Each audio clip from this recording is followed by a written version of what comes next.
I'm Nick Stepro, and this is The Schema.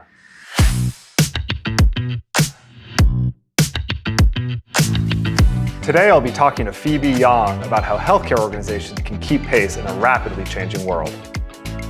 Hi, Phoebe. Great to have you here in Chicago. Thank you. It's great to be here, Nick.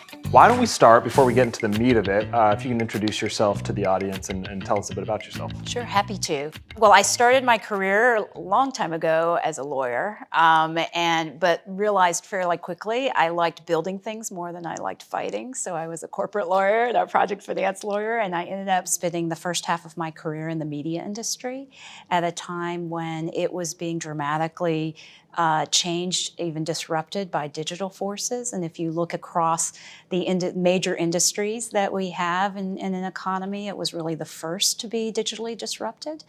From there, I ended up going to work on a national broadband plan where we were looking to make broadband ubiquitous in the United States in the same way that prior generations had said railroads or electricity or superhighways needed to be able to reach the whole United States. We felt broadband was a really important part of the new economy. And then after that, I really wanted to make a sort of shift into healthcare. And so I entered the healthcare space really from a digital perspective at the early days of when the healthcare industry started seeing digital disruption. And went to run a corporate development team for a publicly traded information data analytics company, and then wanted to get closer to the point of care. So went to the largest tax-exempt health system in the country at the time to be the chief strategy officer for population health. And then I, for the same health system, helped to launch an international business, and ultimately went into working really at the intersection of where employers and providers were creating direct relationships, and in the AI/ML space, which led me to ultimately Amazon Web Services, to lead the healthcare business there. Wow, it's a fascinating background. Thank you for sharing. I want to pull the thread a little bit on that media experience that you had, right? So for better or worse, the media industry, massive disruption over the past couple of decades. The fusion of big tech and ISPs and production houses turned it largely upside down. And I think, as you saw when you navigated into the healthcare space is at an important pivot point itself, being disrupted digitally. Can you help for us compare and contrast where media was and where you see healthcare now and in the future?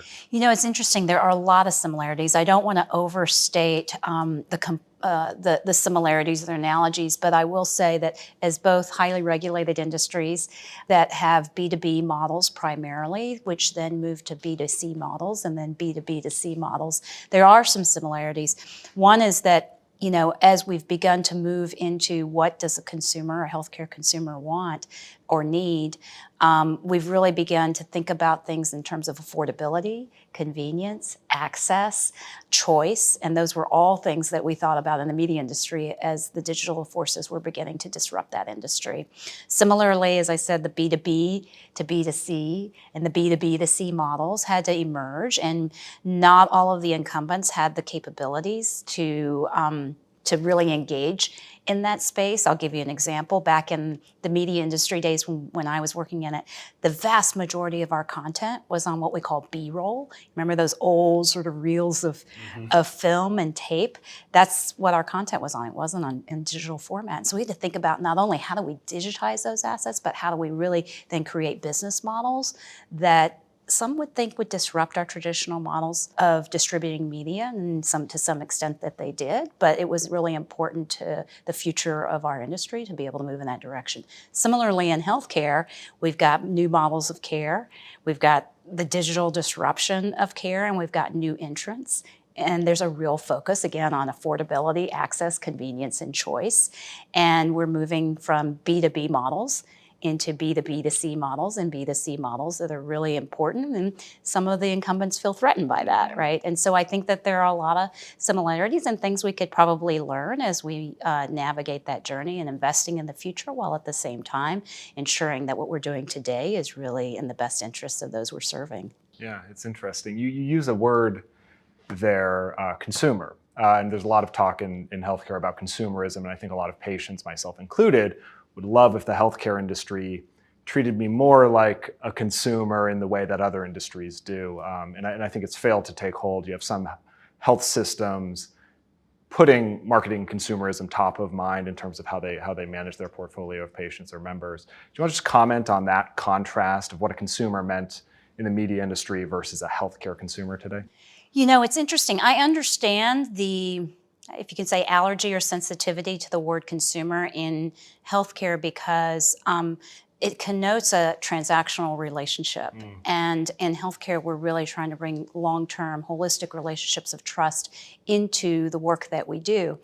That being said, the consumer word actually also empowers the person who's doing the purchasing or receiving the care. And so to the extent that the word consumer means I have choice, that things are affordable, that they are convenient for me, that they meet the needs and wants that I have, we move from being a benevolently paternalistic sort of industry into being a real service-oriented, enabling industry. And so there's a positive and a sort of a negative connotation to that. And I think in healthcare, that trust piece of it's really, really important because you're fundamentally there to serve and support as opposed to transact. Sure. And so that connotation is really important to remember. Yeah. Let's pull more on that. This notion of whole person care or patient-centric care, right? It is very much, the idea is to pull up from managing transactions and to see the forest through the trees and understand the person holistically and treat them. It's a profoundly simple concept, but one that healthcare has really struggled with. And I'm wondering why you think that is.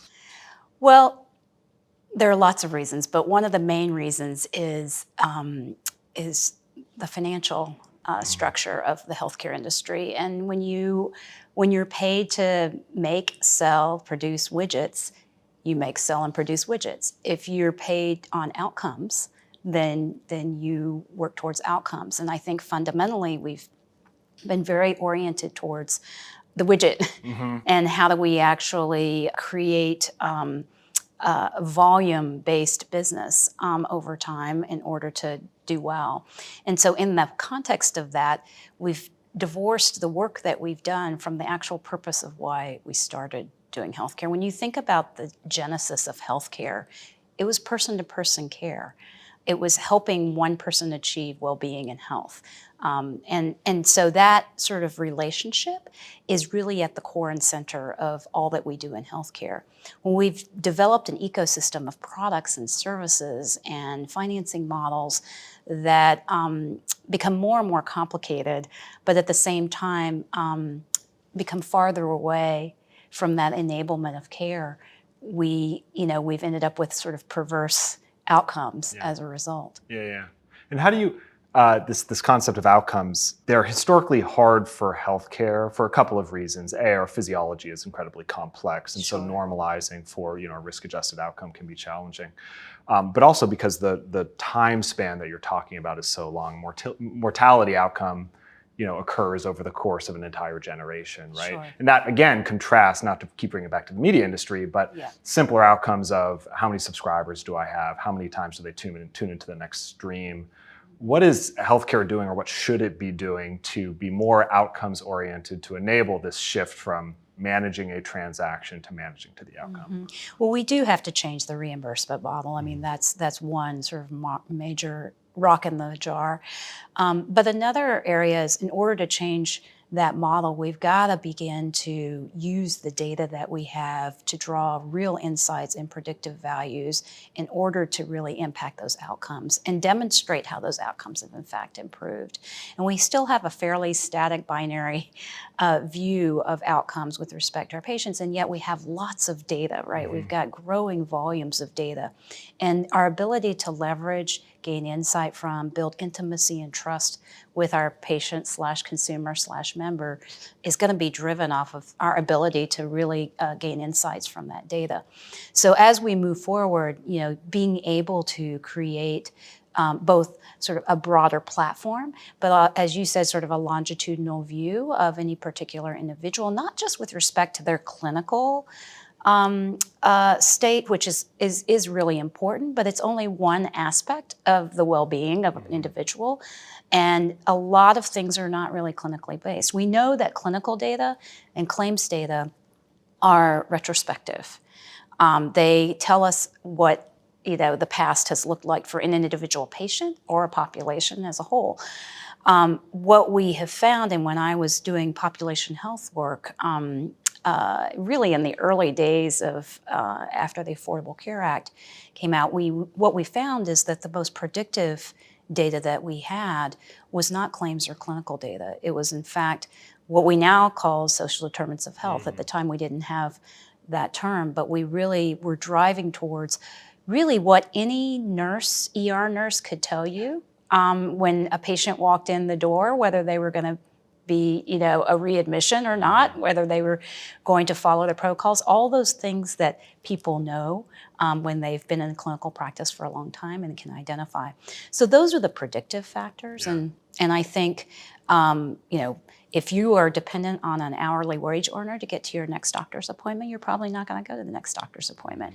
If you don't have a working hot water heater in your home, you're probably not going to follow the dietary recommendations being made. And so there are lots of things that we now can utilize and leverage in order to both predict but also impact those outcomes in a different way. And as you talk a lot about the massive quantity of data that we now have, which is unprecedented historically in healthcare, and how that can enable the creation of a whole person care and managing to outcomes and all of this. In contrast to that, so that those are, that in conjunction with new value-based payment methodologies. In contrast to that, there's in some ways increasing fragmentation in healthcare, right? You have this injection of telemedicine. I think in the past 2.5 years was the first time a lot of people picked up the phone or jumped on a Zoom call and talked to a doctor 7 states away that was unaffiliated with their PCP, didn't have their longitudinal record. And so in that ways, there's potentially less personalization. You add on top of that the fact that provider turnover is a little bit higher, so you don't have these long-term relationships in the same way with your PCP, and that can lead to, I think, a trust deficit between patients and the healthcare institutions that they exist in. And so this concept of disruption and whole person care and patient trust, there's a swirl of factors, and I'd love to get your take on, are we moving in the right direction or the wrong direction? Yes, both. No, I think it's going to be messy before it becomes clear. But we are in a stage where, post-pandemic, the good news is that we know we've come together and we've been able to address some of the barriers to coming together through a crisis. The bad news is it's exposed, this is good news too, disparities that have existed for a very long time. But the awareness and the appreciation for how complex that is a great opportunity for all of us. And I think what we're seeing right now is the messiness of trying to sort through what did we do well, what do we really need to do to make it sort of systemic improvement? How do we, the data is great. You can apply incredible AI ML capabilities against the data, but if the system is biased, you're just accelerating and exponentially worsening the biases in the system by applying AML. So really making sure that we have as holistic of a view and comprehensive view of the data to provide the appropriate context, not only for a population, but for individuals, patients, members, consumers, in the care that we provide to them is really, really key to the future. You mentioned the pandemic impact and how it sort of shined a light on certain deficiencies of the healthcare system. Certainly in terms of care disparities, the pandemic disproportionately affected a number of different communities. There's a ton of other fallout with the pandemic, right? Again, we talked about turnover, is patient trust in the healthcare institution is down, hospital and health system revenues are really, really threatened at present. Where do you think we go from here? Yeah, I'm cautiously hopeful of where we are. And the reason is because you've got a lot of smart people thinking about and running at these issues. And in some ways, some of the macroeconomic trends are helping us to prioritize what's really important. So it's easy to throw lots of spaghetti at the wall, but when you have only a little spaghetti to throw, you start to really think about what's going to be the most strategic. So now I think we're forcing us to be very thoughtful, strategic, and to take a step back because we don't have unlimited bandwidth. As we move forward, I do think that the importance of technology in delivering appropriate care, as well as helping to evolve our system at large, is going to be really central. And creating those trusted relationships across different players, whether incumbents, enablers, disruptors, and others in the system, is going to be, key to the success that we all have. Yeah. This analogy of throwing spaghetti against the wall, right, and how top line pressures can adjust and force you to be a little bit more strategic. I wonder if you want to comment on how tech companies might be facing a similar thing, right? The health tech industry has been a very active space for investment for a number of reasons. Revenues are huge in this space, relatively speaking. It's nearly a quarter of our GDP. Everyone has a personal story in healthcare. It's very obvious to most people that the healthcare system is ripe for transformation, and yet you've had this influx of massive, private equity capital into this healthcare transformation market. There's been progress, but there's also been a tremendous amount of failure in its wake too. And so I would just love your commentary as capital markets evolve, and have evolved over the past 12 months and outward. How do you see a refinement of the health tech space from a software and tech player standpoint? Mm-hmm. I think, first of all, I will say that all of the investment in the space, I think, has been a really good thing overall, because you have to be willing to try new things. And you have to be willing to fail in the context of that if you're going to really arrive at lasting innovation. And so as things begin to thin out and priorities begin to take shape, I think it forces also sort of more thoughtful approaches around collaboration, because when you're operating in an environment of abundance, sometimes you don't have to make those priorities, and you also don't have to collaborate. And so in the context of where the ecosystem is, I think it's a very healthy thing for us to have to prioritize, but also really give some serious thought to what do our partners potentially offer us and what do we bring to the table. If you're in an environment in which everybody is just focused on incumbents, then that's a bit of a false reality, because the most interesting things often happen at the edges. And the healthiest things for those incumbents often happen at the edges. But if you're on the edge and you're doing a lot of this innovative work and you think you can do it without the incumbents, that's also a false reality, because the incumbents have invested a lot in developing trust and ownership and brand and a stake in the space. And so there is a point in time, and I think we're hitting that now, of how do we work together to better things for patients and for consumers and for members, which is why we're all really here. Yeah, I think that is dead on. I love the concept of partnership, about how constraints require that partnership. And certainly as I look at both providers and health plans as well as tech players in this space, there's so much mental capital going into solving the same problem, right? By all of these different players that are doing it independently. And I think the more we can shed this concept of abundance, like you say, and deploy that mental capital in a more strategic way, I think it'll be better for everyone. What would you say to somebody entering this space as a tech player, right? Startup going into health tech. You've been in this space for a while. You've seen what worked, what hasn't. What advice would you give earlier players? I think one of the really important things to remember, it's easy to come into the space very exuberant, and we love that energy in the space, right? And at the same time, it is really complex. And so not to underestimate the complexity, but also the reasons why things are wrong. I'll give you an example. I remember when I first came into the cloud space and I was talking to a very experienced seller in the space. And one of the key benefits of operating the cloud is you can move capital costs to operating costs. And that sort of talking point was iterated over and over again with particular customers, but it wasn't sinking in. And there was a great deal of frustration on the part of that particular individual because he said, they just don't get it. Well, the reality is they do get it, but what you're saying to them doesn't fit their model because they can raise capital costs through philanthropy. They can't raise operating costs through philanthropy. And so there's some of the connotations of the words that you're using don't fit the context of the healthcare institution that you're working with. And so I think really understanding both the incentives and the dynamics of this industry coming in and figuring out how I can be an enabler as opposed to coming in sort of with a lot of hubris and saying, let's just disrupt this whole thing. Because there are lots of reasons for some of these things, and perhaps there's an enablement towards that transformation if we all work together. Yeah, I think that's so smart. There's a certain implied arrogance in the phrase disruption that doesn't exist in the term enablement, right? And I think it's a powerful term. What about if we take that question that we apply towards early tech players and we talk about provider organizations that might be early in the maturity curve of digital transformation and the shift to cloud? Do you have any advice for them? There are thousands of digital solutions out there to impact healthcare, and many of them are very, very strong.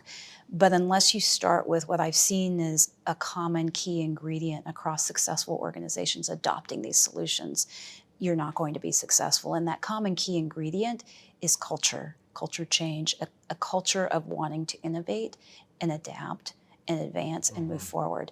And a lot of organizations know the talking points around that and certainly understand that conceptually, but unless from the very top of the leadership on down, that culture change is ingrained into everything that we do, the change doesn't happen. So I've seen organizations that have a chief innovation officer, but if the CEO and the chief clinical officer and the chief financial officer and the CIO and across the spectrum of the organization are not also the chief innovation officers, the innovation doesn't happen.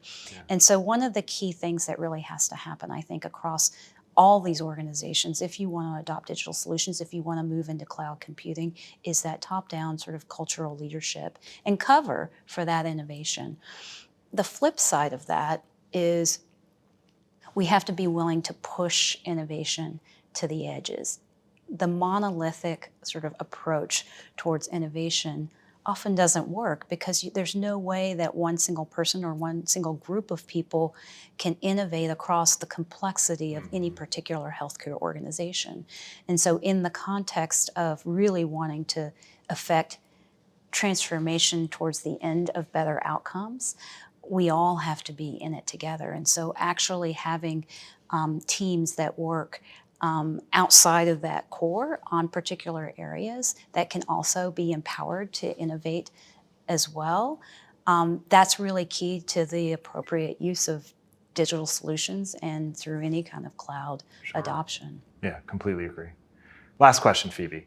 Let's talk about risk aversion in healthcare. It's a place where historically it's moved a little bit more slowly in transformation, and some attribute that to the risk implied because of the delicate nature of what the healthcare system is doing, right? You mentioned it's caring for humans, it's building trust, and that's built up over decades and decades of work. And I think we're naturally averse to threatening that with certain innovations and disruptions. How do you think about risk aversion in healthcare and how startups and providers alike should be thinking about it?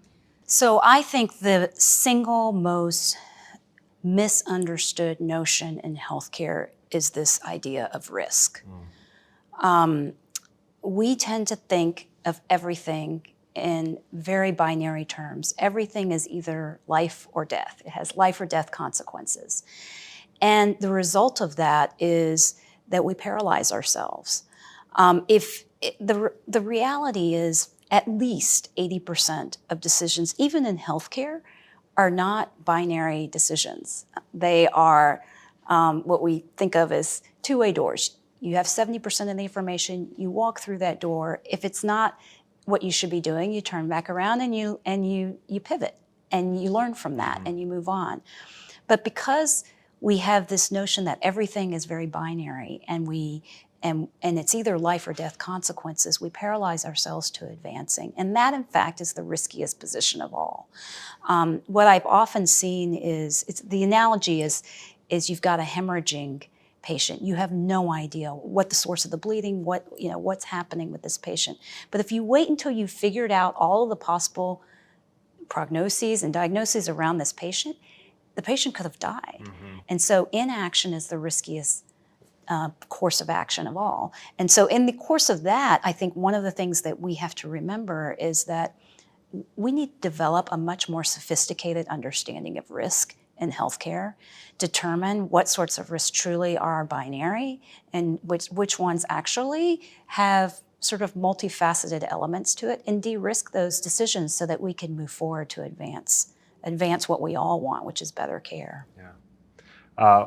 Well, with that, the risk of inaction in our mind, we will go forth. Phoebe, I can't thank you enough for joining us. Brilliant and insightful, as always. Likewise. Thank you very much for having me. It's been a pleasure.